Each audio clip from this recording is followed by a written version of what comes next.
So I'm going to do a little bit of 101 for those of you that are not terribly familiar with Autism Speaks or autism. Let me tell you who I am. We primarily raise money for medical research.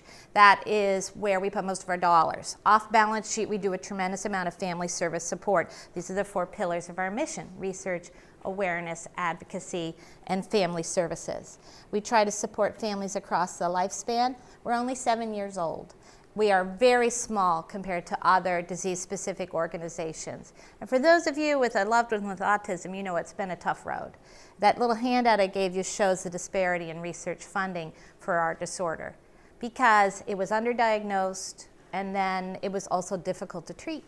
So there were many old school pediatricians, and I say this lovingly. My old school pediatrician, when my son was 2 and I moved to Washington, he said, I think it's best if you speak to your parish priest about this disorder as opposed to me. And he meant that from his heart, that I should pray about this because there was nothing that the medical community could do. Well, so we do both. We do both because we have to do as much as we can. So for research, we put over $173 million in medical research, and I'll get through this boring part quickly, because our vision is a world in which suffering because of autism no longer exists. It is not our position that we are looking for a future where autism no longer exists. That's not our goal. Our goal is to alleviate human misery. There are many high-functioning people with autism who have beautiful and rewarding and happy lives, and we applaud them. We are not opposed to that. But how do we address the more troubling symptoms? So these are how we're addressing autism. We're looking back in the DNA to see if there's something that we can start to address to help people have targeted treatments. We're looking at behavioral treatments. We're trying to understand why African American children are diagnosed at 5 on average and white children are diagnosed at 3, regardless of economic status or parents' income and education level. That doesn't make sense. We have to fix that. And we're trying to recruit new scientists to the field. So autism prevalence has risen so fast that when I made this slide on March 15th, when I started doing a round of presentations for Autism Awareness Month, it's got a typo. On March 29th, the Centers for Disease Control announced that the statistics in the United States are now 1 in 88. So I have to update my slide. 1 in 88 children is diagnosed with an autism spectrum disorder, 1 in 54 boys. And this is not in some pocket of America. This was done in 14 epidemiological studies across the country, including Maryland. 14 counties in the Baltimore area, including Carroll County, regional, ethnically diverse, across the board, were studied. In Maryland, the incidence that was counted was 1 in 80. So what does that mean? That means that we have a national crisis, and we have to have a national strategy. So I'm just going to highlight 2 or 3 research things, because a lot of people want to know, well, what are you guys doing? What is the medical community doing? First of all, we are looking into why there is an increase. Some of it is better diagnosis. Some of it is a more accurate diagnosis of individuals that maybe at one time were dismissed as MR, or others on the higher end dismissed as quirky, but who have serious and significant social needs that need to be addressed. I have a friend who is blessed with 2 children, Judith Ursetti in Boston, and her baby has a rather severe form of autism. There's some self-injurious behavior at 9. He's not toilet trained. He's a beautiful boy. She has an older daughter, a lovely girl who's now 12, who always just seemed a little quirky. Now, when I look at old videos of her, I see red flags, but for Judith, it was her first child. She just thought the girl was a little quirky. At 11, she started to express suicidal thoughts because she was so different from the other girls in her classroom. So they went to a specialist and they said, Judith, I'm so sorry, lightning has struck twice in your family. So once they identified it with the 11-year-old and got her into behavioral therapy and some talk therapy for her to understand, look, there's nothing wrong with you. You think differently. You feel differently. And these are some strategies you can use. This child has blossomed. And I mean, I'm getting goosebumps because I know her personally. It's been like 18 months, and now she's in the school musical. She's doing presentations in her middle school that she has entitled, Having a Hairdryer Brain in a Toaster World. Both very useful of home appliances, very different functionality, very different outcome. And I'm so proud of her. She couldn't have done this if she didn't know what was going on in her own head. This number that I showed you before, I'm really sorry to report, it's only going to get higher.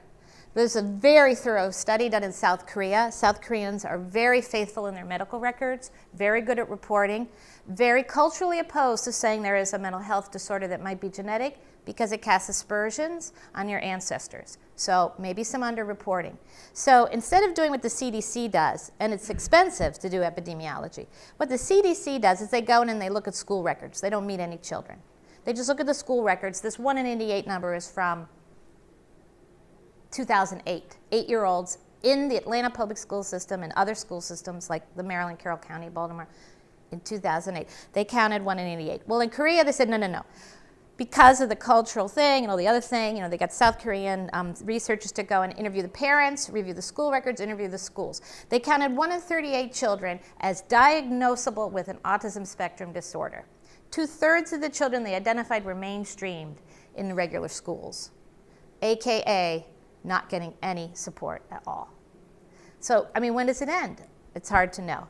Personally, I wish my son had an orphan disease. I don't want any more company. And every time I get a phone call from somebody that says, my 20-month-old, I wish I had more to say, all I can say is you're not alone and we're here for you, but this has got to stop. So anyway, a couple of really cool things is we can now diagnose autism reliably. The American Academy of Pediatrics has asked at the Well Baby Check, pediatricians, please do this quick screening at 18 and 24 months. If you see anything off, the family can go to the school district, they can get early intervention services. Maybe the kid just needs a little bit of help.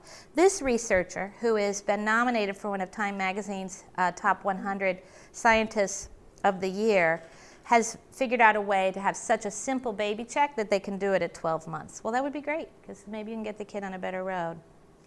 Another one that I like is we used to say, as of 3 months ago, there's no medical detection or cure for autism. Now, researchers are finding, and this is with the University of North Carolina, that they had reliably found changes in the white matter fiber tracts by 6 months. Now, nobody's going to add a CAP MRI to a 6-month well baby check. That's expensive. But it might be something you want to do if you have already have a child with autism, since the incidence is higher. So this kind of thing is really great, because then we would know, either through this well baby check or this, what we're dealing with, so we can start the intervention and keep the child on a healthier road. Anyway, I'm mostly here to tell you about the resources we have available. The first thing is the chairman of our board wants every family to have a center of excellence within an hour's driving distance of their home so they can get the best treatment that's available. Right now, we are some of the lucky ones, because the Autism Treatment Network, which you have to apply for as a research clinical facility and has a very high standard, we have Baltimore. The Kennedy Krieger Institute for Developmental Disabilities is in the Autism Treatment Network. And their job is to do all these things and move the needle so our children are diagnosed and treated with best practices. Unfortunately, a very close friend of mine got stage 4 breast cancer. We drove to Lombardy. We were home by lunch. She got excellent care and she has recovered. That's what we want. We may not recover the same way that she was treated, but she had a rare form of cancer and these guys had their finger on it. We didn't have to go get degrees from Google. We were able to speak to a cancer center of excellence. That's what we want. So one of the things these people have to do in the Autism Treatment Network is just not treat the individual's core disruptive behaviors. For those of you that are not that familiar with autism, it is typically diagnosed as a severe behavioral and communication disorder. You often see repetitive behaviors. You often have communication challenges and social challenges. It is diagnosed by behavior, by symptoms. There's not a blood test. There's this white matter thing that just came out in like January of 2012. That's not fully deployed, but what's generally diagnosed with symptoms. And what we find with the higher functioning kid is a later diagnosis. What we see in church is a fidgety kid in the pew that is driving us nuts, and we think that the parents should do something about it. I feel the same way, because my son with autism, who looks different because at 23 he's still real goofy, and he turns around and says hi to everybody, hi, hi. So they're like, okay. But he finds fidgety kids very upsetting, and he finds crying babies very upsetting. So what we've done at Blessed Sacrament, we found a place where nobody dares bring a crying baby. We sit within 3 feet behind the organist, and he is our protector. Jay is like, what are you looking at? If anybody gives us any trouble, and he shoos the families with crying babies away because he's the organist. He's the musical director. So we found a safe haven. But we have had, babysit children that just have some sensory issues where it could be the high ceiling, it could be the closeness, the holidays are the worst. It's tough when you have things that other people just don't understand. So what we try to do, Blessed Sacrament, and what our people around us try to do is just give us a little space, virtually and physically. Just give us a little space. But we've been practicing for 23 years. There were many, many Sundays my son and I sat on the stoop while my daughter and husband stayed inside. Many Sundays. In fact, I remember there was a junior priest visiting at the rectory, and he's like eating his toast, and he's looking at like, what the heck is that woman doing? He thought I was punishing my baby. It's like, it's okay, have a sense of humor. Anyway, we often see these associated medical conditions in autism, and these crazy ranges are because the 15 centers reported different numbers. We often see sleep difficulties, and this is a whole family disorder, okay? It is very difficult on the whole family if the baby isn't sleeping through the night and the baby is 23 years old. We do unfortunately see a lot of seizure activity, particularly after puberty. We do see it's a wide range, but we do see gastrointestinal problems often, or what they call a comorbid condition. Sometimes food sensitivities, anxiety, and depression. So what the Autism Treatment Network is doing is trying to treat those as well. If you're interested in science, you can go to our website and read more about it. But I want to get into the resources we have available. We'll be having a conference in Columbus, Ohio, about treating the whole person. And one of the Autism Treatment Networks is mounting that, the one in Columbus, Ohio. And that's going to be really good because professionals can come and get support. We do have a hotline, an autism response team. They are all over the country. We do have a number in Spanish, which you can see on this slide, which is really fairly unique. And we do have materials that are available in Spanish. But this is a great place for people to call. I was in a meeting in Baltimore Thursday night, and a woman got up to thank us for what we did for her. In 2010, her child was just diagnosed. The first thing she did when she got home from the doctor was call the hotline and cry for 30 minutes. And the woman on the phone, she said she remembers very clearly, she said, keep it coming, we'll get through this. Keep it coming, we'll get through this. And today she feels she's found the best services for her son, and she feels not alone. So we have a number of resources that are online, toolkits and outtreat materials. These are listed in the one sheet I gave you. One I want to draw your attention to, and this is great for our community. If you go online to autismspeaks.org Family Services, which is listed in the handout, we have over 45,000 entries that are in buckets throughout the country. If you have people with international situations, it's best to call the hotline because we keep those references offline. We do have lists of references in Thailand and India and places like that, but it's not in the database. So what I tell people is if someone calls my office, because we don't do direct services, we don't do therapy. Thank God, I need therapy. But if people call our office, I say, well, let's go online together right now, Maryland, Virginia, or DC, and let's see what's available. So listed in those buckets, and I'm sorry I'm not online right now, but if you go, you'll see within each state there are many, many categories, up to 30 categories where, actually she says 70, I stand corrected, 70 categories where you can look things up. So it's really helpful. Simple things like haircuts, dentists are not so simple for our families. So there are people that are like, yeah, I'll do hair, don't worry about it. I mean, I've had places turn me away. It's like, whatever. Okay, so it's really good to search, and you can search by state or zip code. It's also good if you get a call from a friend in some other state who's at wit's end or has a cousin or a nephew. So I find that very useful. In phase 2, it's going to have consumer reviews. We hope to have that rolled out by the end of the year, which is very helpful. And also, if you have someone who has recently been diagnosed and they call our hotline, they will send you our 100-day toolkit, which I'm going to show you, and they will print out all the online references and stick it in the book, which is nice. People like something to hold. So, as I said, we try to meet the needs across the lifespan, and here are just some general categories. I'm going to flip past this slide fairly quickly because I brought actual examples to show you that I'm going to pass throughout the room. This is a list of our toolkits, which is on your handout, and I apologize for speaking so quickly, but I want to have time for questions. Really, I am very impressed with my colleagues who put these materials together. Let me just see what my next slide is. Okay, so I'm going to figure out how to do this with one hand. First and foremost, we find for newly diagnosed families, the 100-day kit can be a lifeline.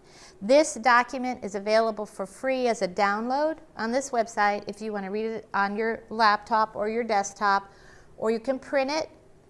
You can ask someone to print it for you. This document is available in Spanish. And this is we don't sell copies, you just do it yourself. But this is my office copy, and this is the lifeline. If I'd had this 20 years ago, we would have saved a lot of time, because there's checklists and guidance, and it's just, it's fairly unique in the community. So we highly recommend that. We have sort of a sequel or subset to that, and I'm sorry, I have to do this with one hand. Which is our Asperger's and High Functioning Autism Toolkit, also available online. And somewhere in this pile, here you go. And this has different strategies, because the strategies my friend Judith used, I'm going to start this one over there, okay? The strategies for my friend Judith for her daughter are very different than the strategies she needs for her son, if you want to take that and pass it around. So that's really interesting, because somebody with Asperger's, I have a young man who's 25 who's an intern who comes to my office once a week to volunteer to stuff envelopes. That's why I have him there. Secretly, I believe he comes because I have two very beautiful young women working for me. And he doesn't have a lot of opportunities to hang out with beautiful young women because he is socially so maladroit. So there's things that he has wonderful parents, very well educated, got through the Montgomery County school system with a diploma, a bright young man. Socially, he is so maladroit, he is convinced that a good topic of conversation with a 55-year-old woman is whether or not black leather is part of my style profile. Now, I'm an autism mom. To me, that's funny. It's not funny to someone in his church. And that's the kind of topic he would bring up at the social hour in his church. He essentially was given a restraining order by the pastor. It was a Christian church in Durwood because he made young ladies cry because of the nature of his questions. So the agreement they worked out with his parents, and I was not part of this, was that he would not attend services without an adult male with him, either his father or a member of the community, that he would not come to Bible study before 6 p.m. Bible study was called for 6 p.m. in the pastor's home. The pastor wanted to feed his children, and this young man would arrive at 5 o'clock.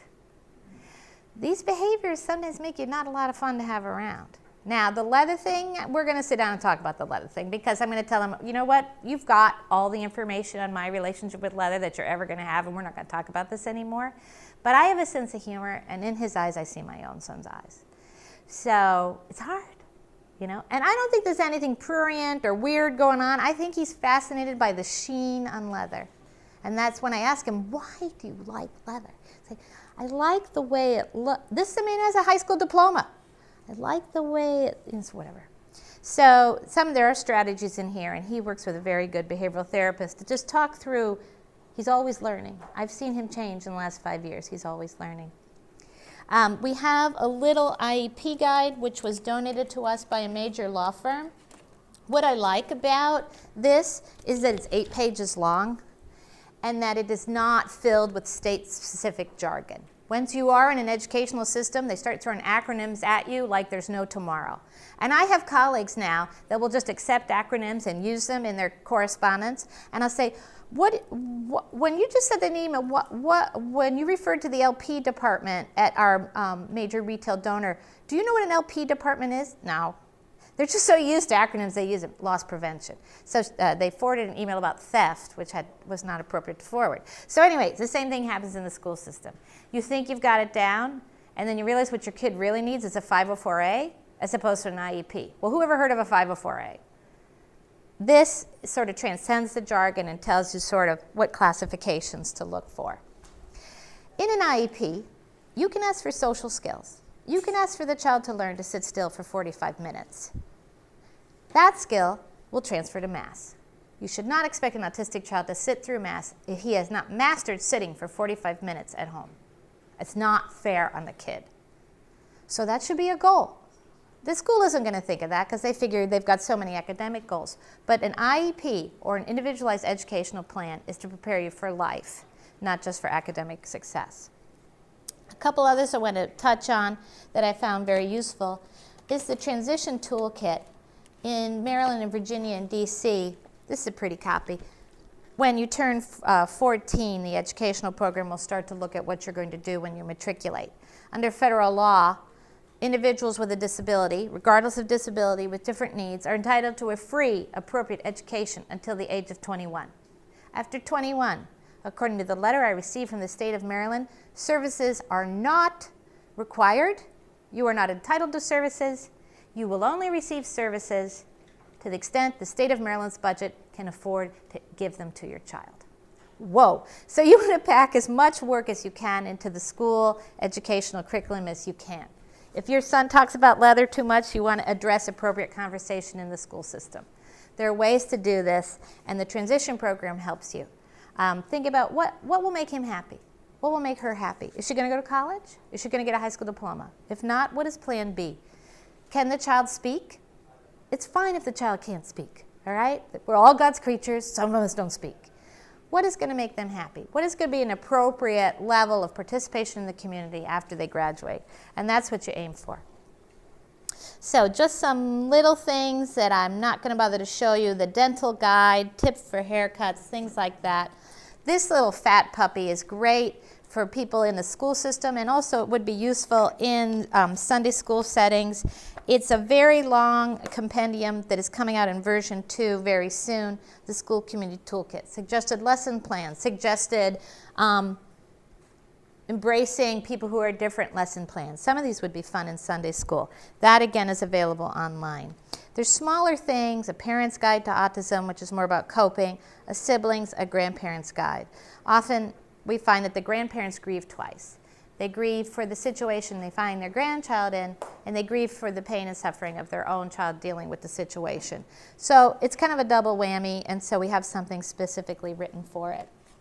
Speaking of Sunday school and incorporation into the community, this is a book for children to read about children with differences. This is not available for free. A woman published this, and you can order this if you wish to order it. It's really quite nice. And online at their website, which I think is Watering Can Press, are free teacher's guides you can download. And I think it's really good. Just saying, give people a little space. I don't believe children are the cruelest people. I don't believe that. I hear that all the time, and I don't think so. Children can be taught. And, my daughter, until she was 9, she said people were pink and brown. After 9, when she got in middle school, she started to say people were black and white. I was very sad when that day came, because she's right, This is an amazing document, which I still have trouble folding up, which was recently produced by a small, wonderful organization that we partner with called the Organization for Autism Research.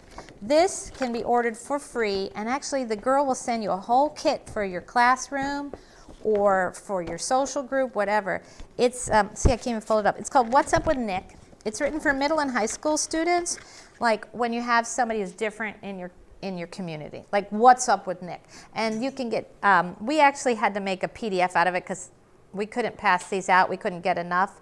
And obviously I can't even fold it up, but that is something that is available.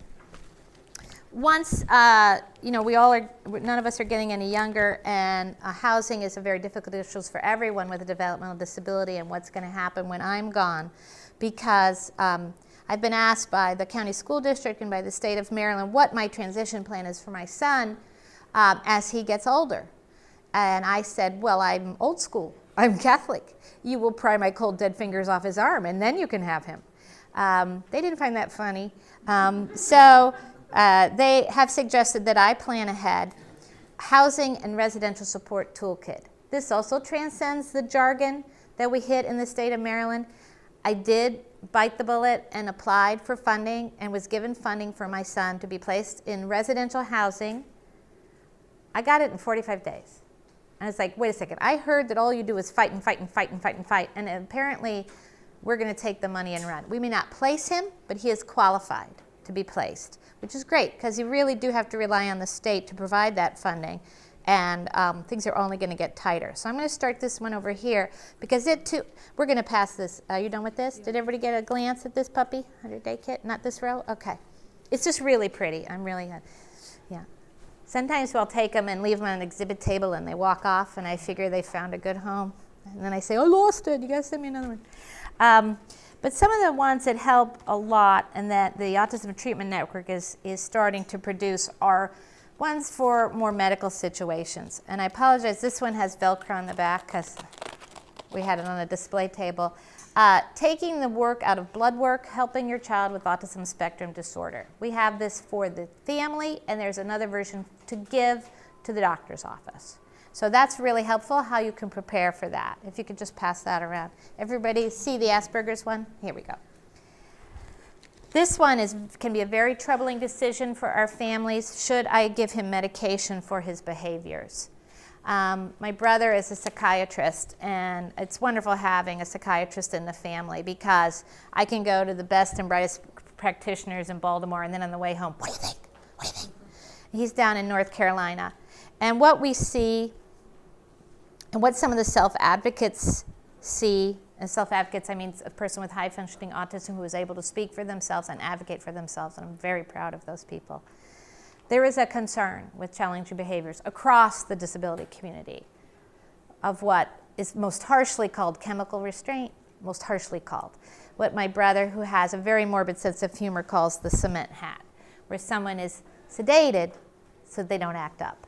But they still, it's not really what you want. What you want is if there are challenges that can be addressed in any mental health issue by medication that is giving people a more positive ability to communicate, a more positive ability to be integrated in the community, that's good. I like medicine. And this helps you work through that analysis, and I think it does it in a very parent-friendly way. That little tiny document is online, and you can download it at the website that's listed on your handout. And remember, I talked about sleep disorders. This is strategies to improve sleep in children with autism spectrum disorders. I like this one a lot. It's very brief. There are whole books written about this, but it's very brief and it's a good entry level because so many of our families are hesitant to tell their pediatrician about other issues because they want to focus on the ones that are most troubling to the family. And they also are happiest to put themselves in the back seat until they fall apart. And then really got to worry about residential placement. Sleep is a whole family disorder, as I said before, and it's really exciting to see that people are paying attention to it. There's disruption in their metabolic cycles, there's disruption in their digestive cycles, there may be issues you don't even know about. We've had people that acquired language and said, you know, it was the buzzing of the light that really annoyed me. What light? You didn't even know there was a light. Where is the light? You know, and it might be something that was related to a digital clock that just really irritated them, and you don't know. You just don't know what it is. I mean, sometimes things are lost in translation. I told Father John downstairs, we say we have a severe communication disorder in the house, and it's mine. It's not my son's, it's mine. I'm the one that supposedly has the smarts to be able to try to figure out what he's trying to tell me, and sometimes I can't. For 2 years, when I would go in to wake up my son, and he likes to sleep in, he would roll over and say, hot banana. And I'm like, maybe he's speaking about reflux or something, you know. And then I caught myself one morning, I'm older, and my mother, may she rest in peace, had a lot of really old-fashioned sayings. She used to come to my room every morning and say, up and at 'em. Maybe you've heard the up and at 'em, and get out of bed, let's get up and at 'em. I realized I'd been saying up and at 'em to my son for 20 years. And what he heard was hot banana. And his made more sense than mine. You know, maybe in the morning you just feel like a hot banana. Up and atom, what the hell does that mean? What's an atom? Excuse my French. Sorry, Father. Adam, it sounds like a boy's name. So, you know, it's just like sometimes you just really don't know what it is. So you maintain your sense of humor and move forward. We do have some small grant program at Autism Speaks, which I really like. And the one I want to highlight most for our community is Autism Cares. Autism Cares is an emergency fund for families that find themselves in a unique situation of distress, and they make $1,000 grants. We've had families displaced by hurricanes and tornadoes with children with autism that just really needed help. It's a quick turnaround, and they will make $1,000 grants. And it has its own website, so you can Google that. I think it's a very useful resource. And one of the reasons we don't have a nice volunteer standing up here, or a patient care manager, or community outreach director, is we can't afford that kind of thing. We do put most of our money into research. So I just wanted to show you that we are very much a volunteer-driven organization. Unfortunately, our volunteers are across the river at the Accessibility Summit today. So I'm glad that we're getting that done.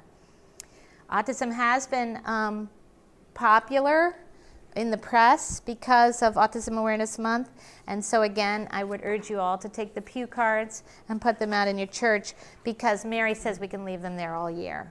And I think if you look at the pew card, I think it has some good suggestions. It has facts about autism, but it also talks about how to incorporate the families in the parish.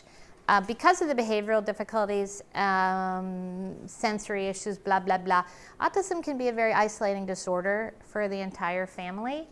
Sometimes, you know, if you go to the beautiful young woman with Down syndrome who sits in front of me at church, Mary, and I go, "Hi, Mary, how are you?" She likes it. If you do this to my son, it freaks him out more than I'm freaking out this lady like 10 times. Freaks him out. So how do you know? I mean, what do you know? I mean, you say, "Hi, my son loves the sign of peace." So everybody behind the organ knows that we give Philip the sign of peace. And you'll see the Catholic families with the 6 little step kids, and they're like, "Mommy, should I shake that man's hand?" And they all shake his hand. So you have to figure out, you really have to kind of meet our guys on their terms. You just don't know.